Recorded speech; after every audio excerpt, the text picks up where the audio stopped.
Hello, I'm Jacob and you are watching the Prepper's Bunker Outdoors. If you came here because you are wondering if 14C28N is a good steel, look no further.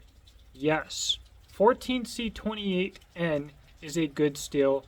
I would go so far as to say that it is an absolutely fantastic and underrated steel. So if you don't want any of the knife nerd stuff that I'm about to throw at you, you can just click on away and go on with your life. If you are here for the knife nerd stuff, of course, I am going to go into that at length. Now, there are two different ways that people generally look at quantifying what is good or not in a realm of testing. You have some people like myself who use a knife in a certain steel and judge whether or not that knife and steel is good. Now, there can be a lot of problems with this method of basing your own opinions on other people's experiences like this, or even your own, because many people don't even understand edge geometry and behind the edge thickness and different grind types and how these things affect how well their knife performs. So very commonly people attribute whether or not a knife steel is good to things that are very arbitrary. So on the flip side of things, you have people like Dr. Laren Thomas.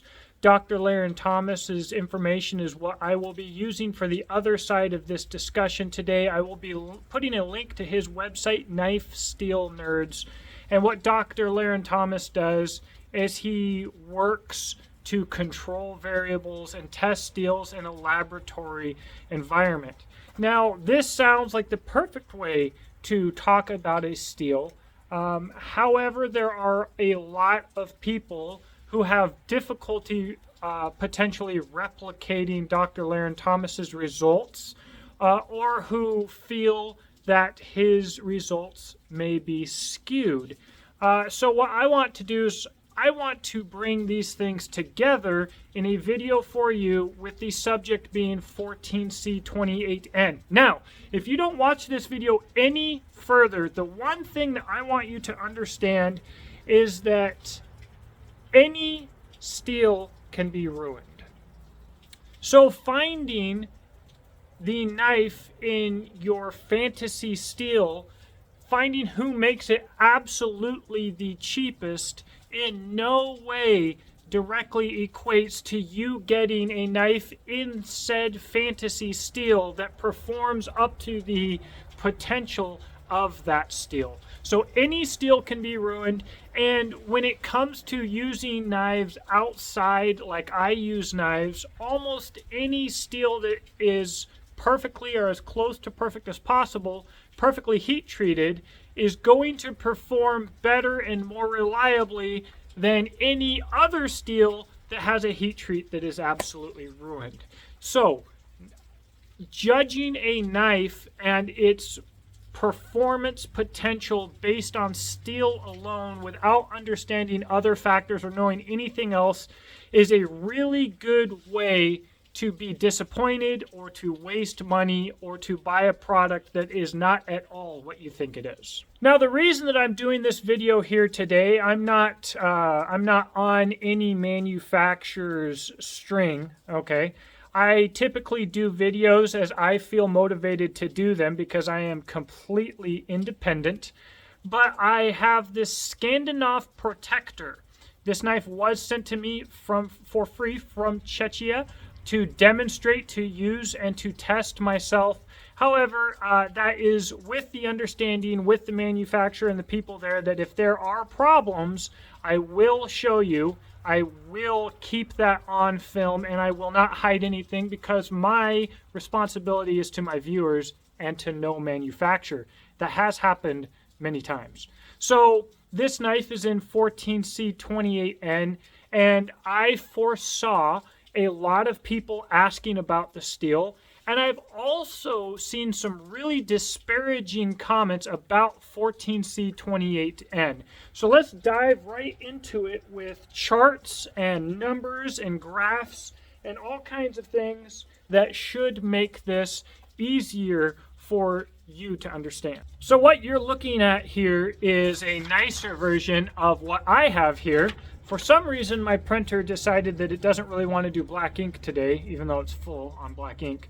But we have a list of stainless steels, and they are compared as towards their toughness, edge retention, and corrosion resistance.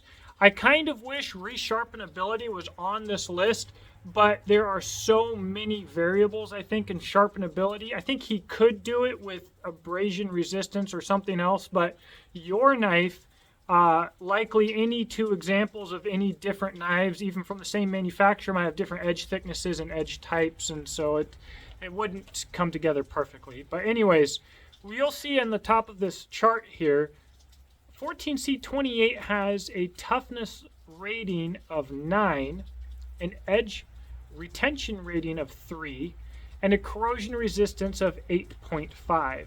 So with a toughness rating of 9, we have a toughness that is as high as any other steel on this list. You'll notice some of my other favorite steels are very high on this toughness rating as well. You have ABL at 9, one of my absolute favorite steels. LC20N, I think I would really love LC20N. MagnaCut is 7, which is good, all things considered. So my favorite steels are way up there in the toughness, and a lot of them are a little bit lower on the edge holding. 14C28N also has the added benefit of being very corrosion resistant with a rating of 8.5. So 14C28 is hardened using nitrogen as opposed to carbon. And so I have earned a patina on 14C28N before. I unknowingly got some deer blood inside of a sheath, and the knife sat in it and was forgotten about for a really long time. And all we got was some very faint etching. No rust, no corrosion. It was incredibly acidic.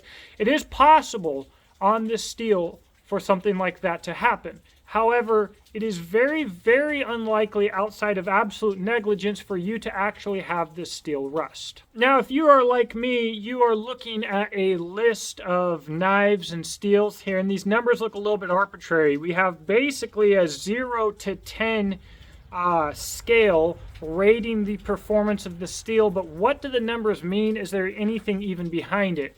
For probably decades in this industry, you would see charts like this that were really based in nothing.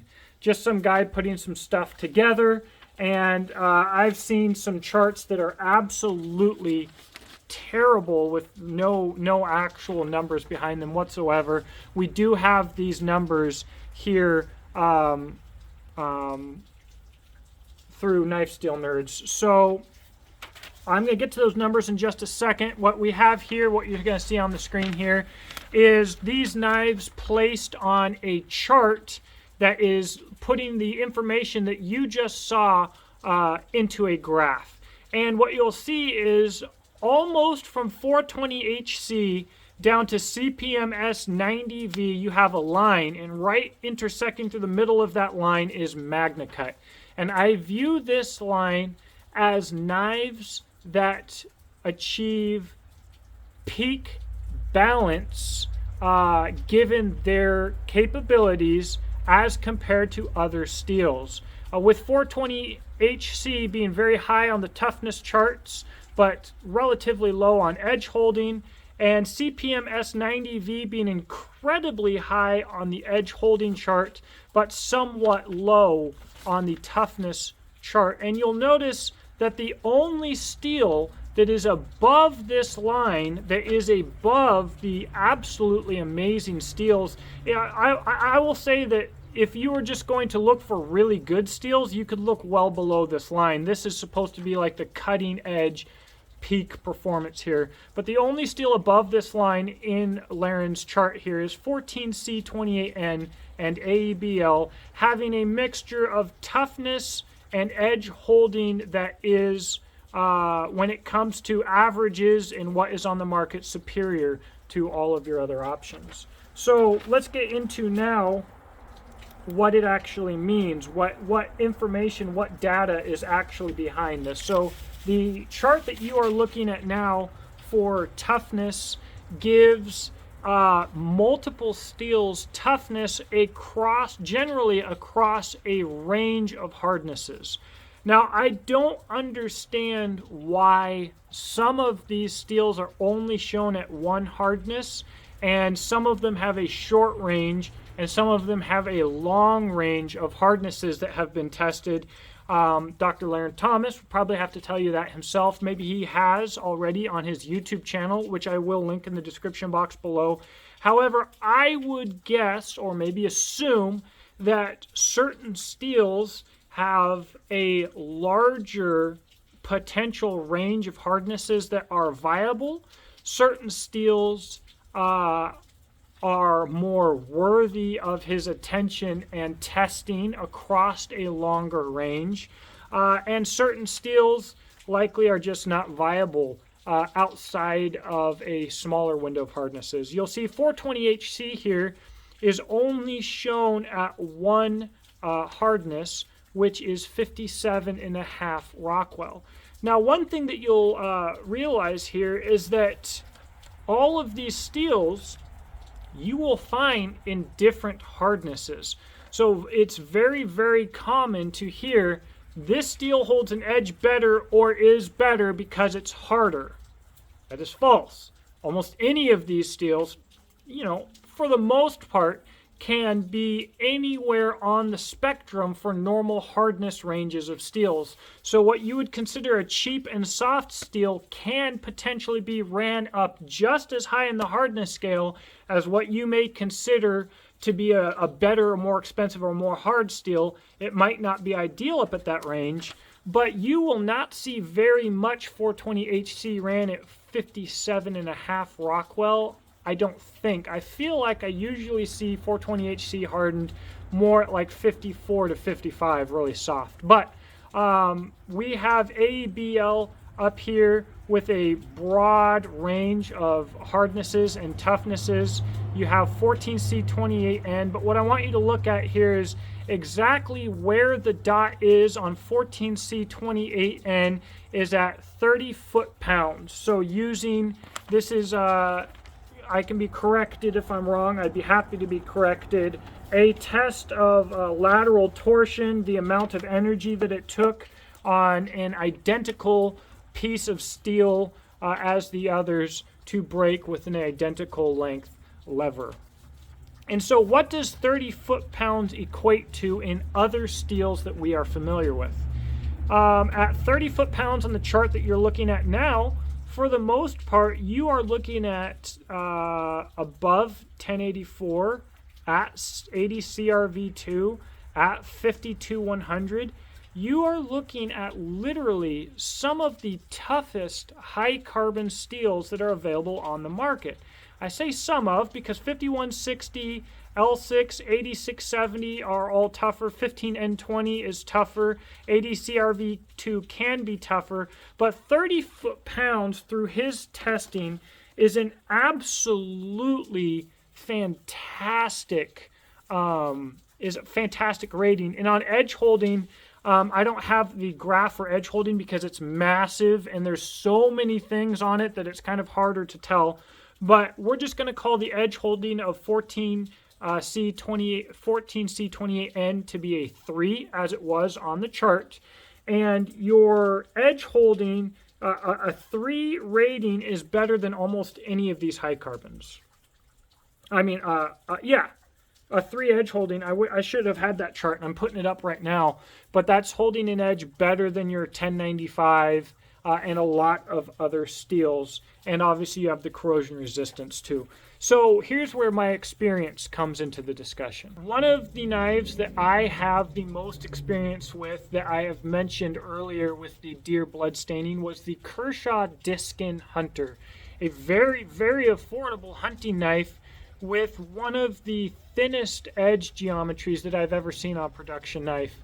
I was not able to measure the behind the edge thickness before I sold it, but you had a very high grind, a probably an 1/8 inch spine, and it was a long grind that came down to just a very thin edge.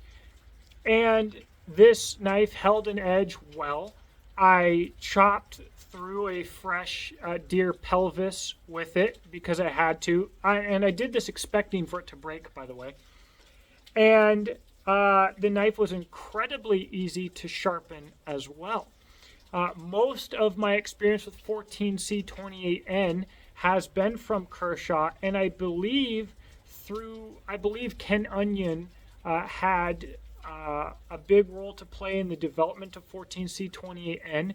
Don't quote me on that. I believe it to be true, and I believe Kershaw was also very involved in the introduction and early use of this steel. But it is a fantastic steel. I've never had any more difficulty sharpening 14C28N than any other knife. And so, as I understand it, 13C27, I think, is almost or maybe exactly identical to ABL, a steel that we've also mentioned here in this video. And 12C27 is also very similar. These are steels from Scandinavia, and I believe from Sweden. They are really good steels, and people look down on all of them because their edge holding is not as high as a lot of other knives, as a lot of other stainless steels. You know, I think right now, perfectly in the center of your current stainless steel offerings is S35VN. I use it because on these graphs, you're looking at about a 5 edge holding and a 5 toughness. And I don't remember what the corrosion resistance is, but it's more than good enough. I think that MagnaCut is as exciting as everybody says that it is because it has that 5 edge holding, but it has a toughness of like a 7. So we have a toughness that is way up there on the scale, likely very similar to most of the high carbon steels that you're familiar with or better. And you have this great edge holding and almost stain proof performance. But what this gets down to is I hear a lot of people a lot of times saying, I would never pay for X if it were in X steel. There are a lot of knives that I would never buy regardless of what steel they were or how nice they were because I can't afford them. You know, I go to Blade Show and there's knives out there for tens of thousands of dollars, and there is nothing that would ever make me able to justify that purchase, right? However, the balance of performance of 14C28N is so good that I think that there are very, very few steels out there that are so much better for as a general use knife that I would not purchase said knife if it were the steel. So let's just say that random X company makes a knife in MagnaCut that is $300, and they make the same knife exactly the same, and both are heat treated perfectly in 14C28N, and this knife costs about $270. This is likely to be about $30 difference in a general size knife is probably about the difference in steel cost right now. I'm not going to factor in the cost of losses due to warping on MagnaCut right now. There's an industry-wide fight with MagnaCut and with warping, so you get a lot of waste, and I'm not going to include that cost in this video. But I wouldn't, if someone said, oh, I picked 14C28N because it was $30 cheaper, that wouldn't be the wrong answer in my opinion. And likewise, if someone said I picked it because I like it better, I like 14C28N better than MagnaCut, I would say that they were wrong, because you have a toughness rating that is higher, and the amount of edge holding that you lose for that extra toughness is proportionate. Again, looking at that graph, the 14C, 28N, and ABL are the only steels above that line. There are times that I would choose 14C, 28N over almost any other steel, especially for larger hard use knives. In my experience, it has absolutely held up. Hot, cold, friction, chopping, shock. I wouldn't use it for a throwing knife probably, but you don't. I'm not going to get into that. I think it's, look, 14C 28N is absolutely fantastic. I'm going to wrap this video up. I've already talked too long, but I want to harp on one point quickly before we end, and that is, as I mentioned before, any steel can be ruined. So I would choose myself to pick even some of my least favorite steels from a reputable company over a super steel from an unknown company. If I had to choose between an SE and 1095, and guys, I will tell you, I need to do a video about 1095 and what it actually means, what all of these numbers actually mean, like in the woods. But if I had to pick between an SE and 1095 and an SE copy from a company that I've never heard of, from China, that claims to be 14C28N, or that actually is 14C28N, or that is Magna Cut, or that is any other steel that you can imagine, I'm going to pick SE because I know that the quality control is there. You can take the most amazing steel on the planet. And by the way, guys, I will also say, if you're on Alibaba or buying knockoffs and stuff, nobody is going to invest the money to verify that the steel that they're claiming to use is actually the steel that they're using.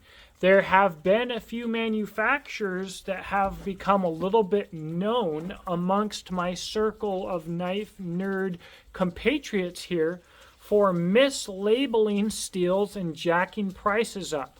We will say accidentally. So, but the truth is, it takes a lot of money to look at the molecular structure of steel to tell exactly what it is. And the average person not only is not going to do that, but the average person is not going to know. The truth is that if they were properly heat treated, I could give you 10 different knives in different, or 10 of the same knife in different steels.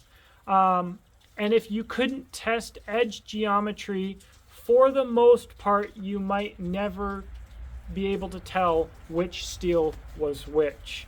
And this is even more true when it comes to comparing two different manufacturers' steels at two different times.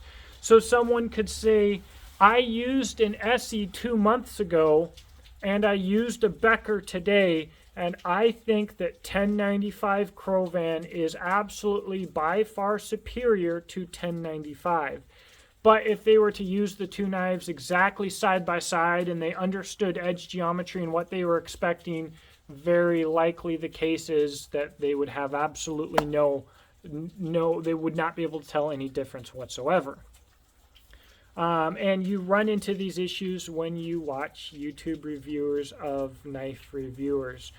So, guys, if you watched through this whole thing, kudos to you. Check out the description box below. Again, links are going to be to Knife Nerd's website. You can look at all of this. You can do a whole bunch of reading if you would like to. I don't think that there's anybody in this industry who would say that Dr. Laren Thomas is not a reputable source of information, even if they had problems with his methodology or they did not necessarily like everything that he has done. I don't think anybody would say he's not reputable. So you can get so much better information going to this website than you will ever get on, say, forums or Facebook groups. Below that will be links to my own channel, my own brands. I do have my own knife brand, Exodus Knife and Tool. I make rifle slings. I do other stuff. What steel do you want to know about? Chances are I've used it, and I probably have an opinion. If you want to know about a steel that I have not used, well, I can look at some of this information that we have, and I know somebody who has used it. Not only somebody who's used it a lot, but also somebody who has made knives out of it. So feel free to let me know in the description box which steel you would like to hear me ramble on about. I will be happy. Well, I'm not going to say I'd be happy to oblige because I can't just do these videos forever. But if I see one steel mentioned a whole lot, chances are I will do a video on it. So there you go. Yeah. Thank you.